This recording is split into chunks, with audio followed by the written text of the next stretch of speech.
Hi there, I'm John, and today we're going to look at a model from Atlas. So let's go over to the workbench and take a look.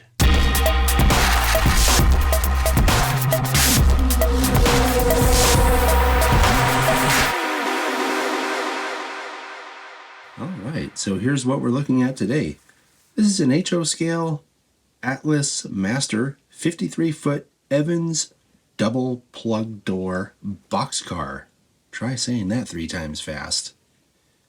As I mentioned, it's from Atlas, and it's in their master line, so it should have some pretty good detail. I looked on their website and found Atlas has 8 different paint schemes, plus an undecorated version of this car. The undecorated version goes for $21.95, and the decorated versions go for $32.95. And as always, these are manufacturer suggested retail prices, or MSRP, so it would pay to go and shop around, maybe check your favorite online retailer, whatever, and you'll find them for less. Also, as always, your best bet would be to go to Atlas's website and find out if they have the ones you're looking for.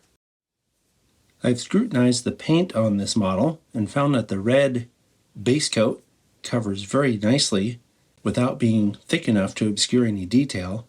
I also noticed we have separately applied ladders on each end, and I'm also pretty impressed with the detail around the door. The latch detail and the slider detail is pretty good.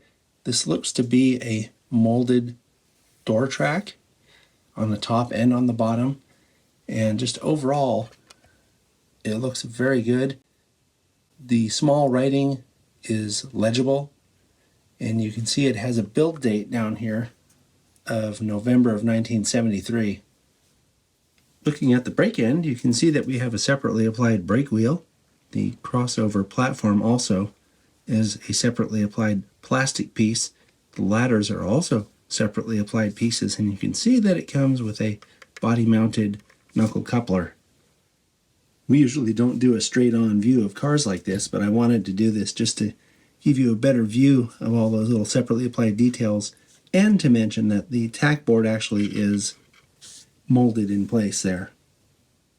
This brief look at the A end reveals similar detail to what we saw on the B end, including the separately applied ladders, separately applied crossover platform, and molded tack board. Here's a top view for you. You can see that it has these X patterns along the top, and the reason I wanted to show this is that these kind of roof patterns take weathering really well, and if you add some rust weathering to this, it'll look especially convincing.